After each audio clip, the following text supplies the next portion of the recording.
Hello friends, আসসালামু আলাইকুম। আমি Imraj সমুদ্দিন Khandakar checkup tech news চ্যানেলের পক্ষ থেকে আপনাদেরকে জানাচ্ছি ওয়েলকাম। আজকের ভিডিওতে আপনাদের সাথে শেয়ার করব how to use borders and shading in MS Word. অর্থাৎ এমএস ওয়ার্ডের মধ্যে আমরা কীভাবে বর্ডার্স এবং শেডিং ইউজ করতে পারি, আজকে আমরা সেই বিষয়টা দেখব। এখন আমাদের এই কাজটা করার জন্য প্রথমে আমরা এমএস ওয়ার্ডে চলে আসি। বাস এমএস ওয়ার্ডে আসার পর আমরা কী বলছি, আমাদের এই যে এখানে টেক্সটগুলো আছে, এই টেক্সটের মধ্যে আমরা কীভাবে বর্ডার্স, শেডিং এবং পেজ বর্ডার ইউজ করতে পারি সেই সমস্ত বিষয়গুলো আজকে আমরা দেখব। এখন এখান থেকে আমরা প্রথমে দেখবো যে আমাদের এখানে শেডিংয়ের বিষয়টা। তো শেডিংয়ের কাজটা আমরা এখানে দেখার জন্য কী করবো, প্রথমে আপনি কতটুকু লেখার মধ্যে এখানে শেডিং করবেন সেই অংশটুকু প্রথমে সিলেক্ট করে নেবেন। তাহলে এখান থেকে ধরুন আমি কী করলাম, এখান থেকে এই লেখাটুকু ধরুন সিলেক্ট করলাম। কাজ করার পরে এটুকুর মধ্যে শেডিং দেওয়ার জন্য আমরা এই যে এখানে প্যারাগ্রাফের মধ্যে এই যে অপশনটা আছে মাউস পয়েন্টারে ধরুন লেখা আছে শেডিং। তো শেডিং দেওয়ার জন্য আপনারা এই যে এখানে ক্লিক করবেন, করার পরে এখানে আপনি কীরকম শেডিং দেবেন। তো এই যে এখান থেকে আপনি সিলেক্ট করে দিতে পারেন, যেটা ক্লিক করবে সেরকম শেডিং হবে। অথবা আপনার এখান থেকে এই যে মর কালারে দেয়, এখান থেকে আপনার নিজের মতো কালার নিতে পারেন। কাস্টমাইজে আপনি নিজের মতো করে কালার নিয়ে আপনি যদি ওকেতে ক্লিক করেন, বাস এখানে এরকম আমাদের এখানে শেডিং চলে আসছে। তো এই শেডিং আসার পরে এখন আমাদের এই শেডিংয়ের সাথে কিন্তু অনেকটা আমাদের সিমিলারিটি আছে।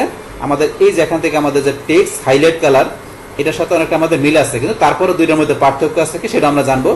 এখন যদি মনে করেন আমরা এখান থেকে শেডিংয়ের পরিবর্তে আমরা এই লেখাটুকু সিলেক্ট করে আমরা কি করলাম, এখান থেকে ধরুন আমরা এই শেডিংটা দিলাম, এটা দিলাম টেক্সট হাইলাইট কালার দিলাম। তাহলে এখানে টেক্সট হাইলাইট কালার দিলে যেই কাজটা করলো, আমার শেডিং দেওয়াতে কিন্তু সেম একই টাইপের কাজটা মনে হইতেছে আমার করতেছে, কিন্তু দুইটার মধ্যে পার্থক্যটা কি, তো সেটা দেখার জন্য আমার কি করতে হবে, এখান থেকে যদি আমি এটা পুরো একটা প্যারাগ্রাফ সিলেক্ট করি, সিলেক্ট করার পরে এখান থেকে ধরুন আমি এই সেম কালারটাই দিই। এখানে আমি ধরুন যে এই কালারটা দিলাম, এটা কি হিসেবে দিলাম, টেক্সট হাইলাইট কালার হিসেবে আমি এই কালারটা দিলাম।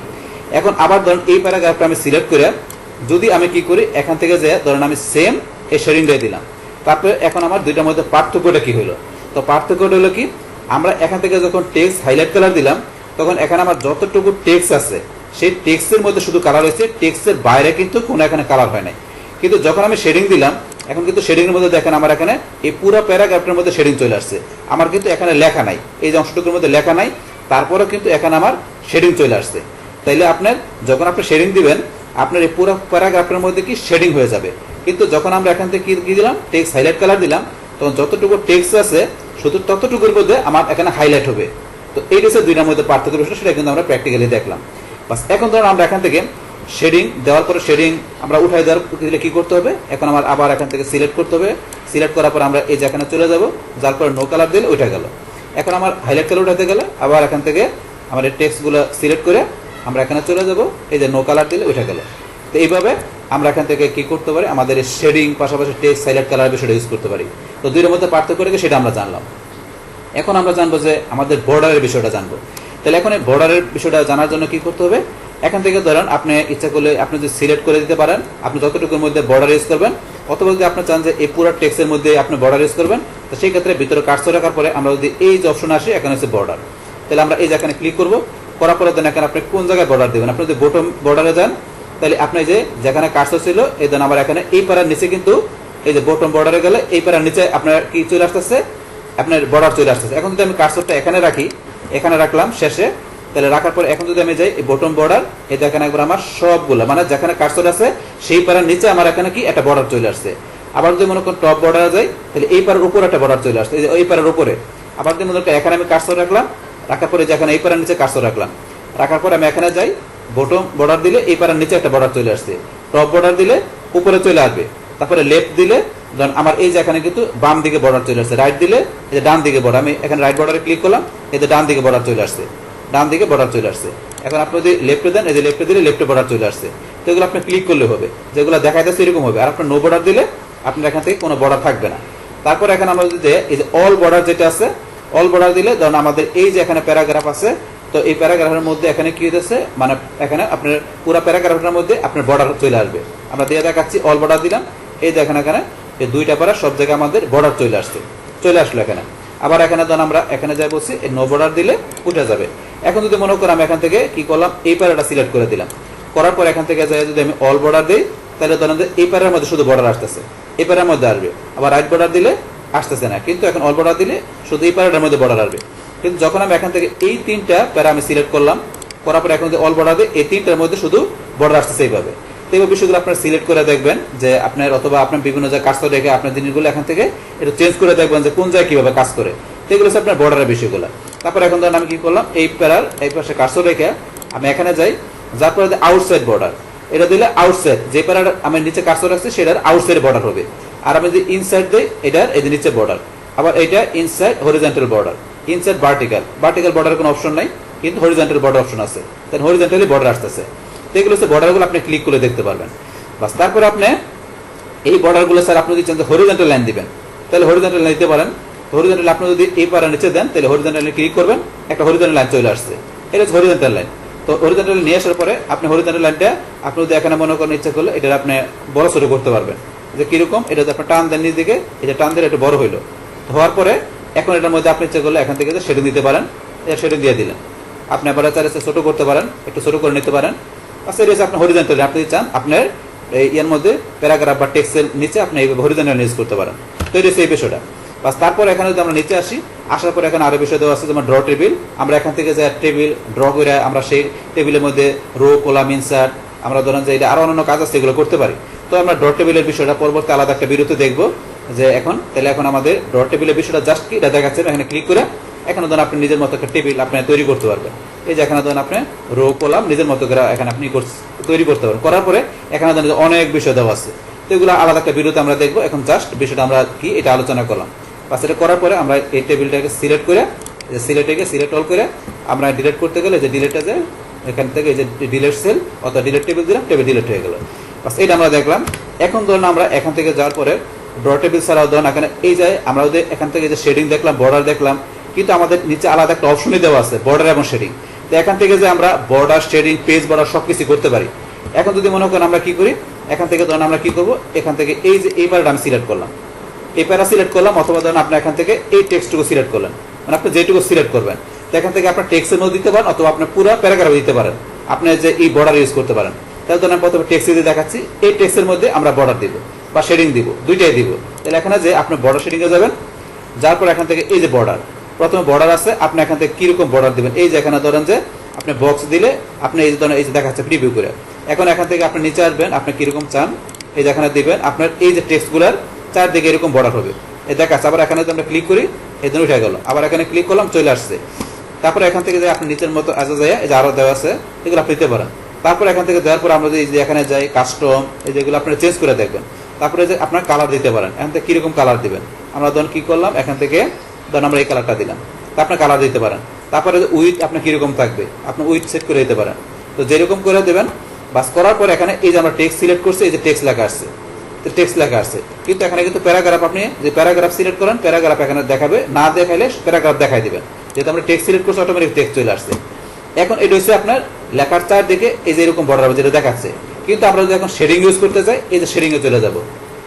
যাওয়ার পরে এই যে অ্যাপ্লাই টু টেক্সট দেওয়া আছে। এখন আমরা এখান থেকে ফিলে যে আপনি কিরকম শেডিং দিবেন, এখন আমি এই শেডিং দিলাম, এই জন্য আমার কিন্তু নিচে শেডিং চলে আসছে, চারদিকে বর্ডার নিচে শেডিং। বাস এইটা আসার পরে এখন এখান থেকে আপনি ইচ্ছে করলে প্যাটার্নটা দিয়ে আরো বিভিন্ন অপশন দেওয়া আছে, আপনি কিরকম প্যাটার্নস রাখাবেন এগুলো দেখাইতে পারেন। এই দেন প্যাটার্ন দেখালাম, চলে আসছে। প্যাটার্নসের মধ্যে যে কালার আপনি কিরকম দেখাবেন আপনি দেখাইতে পারেন। তো এই যে অপশনগুলো এগুলো দেওয়া আছে, প্যাটার্নস, স্টাইল, কালার, এগুলো আপনি দিয়ে লাস্টে এখান থেকে কি করবেন, আপনি ওকেতে ক্লিক করবেন। বা ধীরে ধরুন এখান থেকে এই যে আমাদের লেখার চারদিকে যেগুলো আসছে এটা কি আসছে বর্ডার, আর লেখার নিচে যেটা আসে এটা হচ্ছে আমাদের শেডিং। তো এইভাবে আপনার টেক্সট আপনি যতটুকু সিলেক্ট করবেন তার ভিতরে আপনি এইভাবে কি করতে পারেন, আপনি নিজের মতো করে আপনি বর্ডার শেডিং আপনি সেট করতে পারেন। তো সেটা কিন্তু আপনারা দেখলাম। বাস এটা যদি উঠাইতে চান তাহলে কি করতে হবে, আবার আপনি এখান থেকে সিলেক্ট করবেন, বা সিলেক্ট করার পর আপনি এই যে এখানে চলে যাবেন, তারপরে সরাসরি বর্ডার শেডিং। এখন উঠাইতে গেলে এই যে নান, আপনি নানে ক্লিক করবেন, নানে ক্লিক করার পরে বর্ডার উঠে গেল। আপনি শেডিং উঠাইতে গেলে শেডিং এ যাবেন, তারপরে এই যে এখানে যেয়ে আপনি কি করবেন, এখান থেকে এই যে নো কালার ক্লিক করলেন, নো কালার ক্লিক করলে কালার চলে গেছে। এখন এই যে এগুলো আছে প্যাটার্নগুলো আছে, প্যাটার্ন উঠাইতে গেলে এখান থেকে ক্লিয়ার করে দিবেন, উঠে গেল। এখন ওকে ক্লিক করলে দেন আমাদের আগে যেরকম ছিল টেক্সটগুলো ঠিক সেরকম হয়ে গেল। এইভাবে ইচ্ছা করলে আমরা বর্ডার দিতেও পারি, আবার দেওয়ার পর সেটা এইভাবে ইচ্ছা করলে আমরা উঠে দিতে পারি। তাই বর্ডার শেডিং আমরা দুইটাই দেখলাম। এখন আপনি পুরো প্যারাগ্রাফে দিবেন, তো সেই ক্ষেত্রে কি করতে হবে, এখন আপনি যে প্যারাগ্রাফে দিবেন সেই প্যারাগ্রাফটা প্রথমে সিলেক্ট করে নেবেন। তো এখান থেকে ধরুন আমি এই প্যারাগ্রাফে দিব, তাহলে এই প্যারাগ্রাফটা আমি সিলেক্ট করে নিলাম।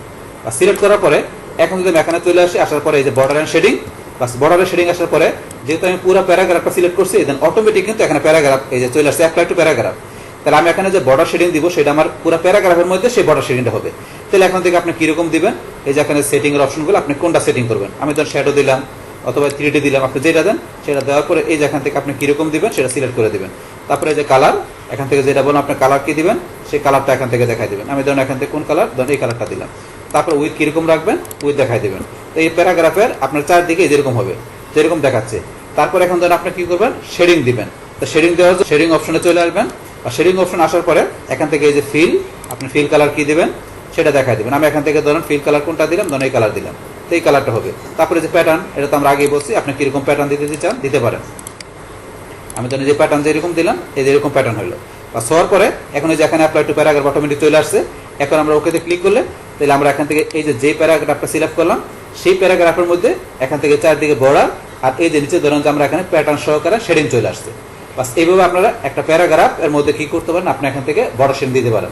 তাহলে আমরা টেক্সট প্যারাগ্রাফ দুই জায়গার মধ্যে আমরা বর্ডার শেডিং ইউজ করার বিষয়টা দেখলাম।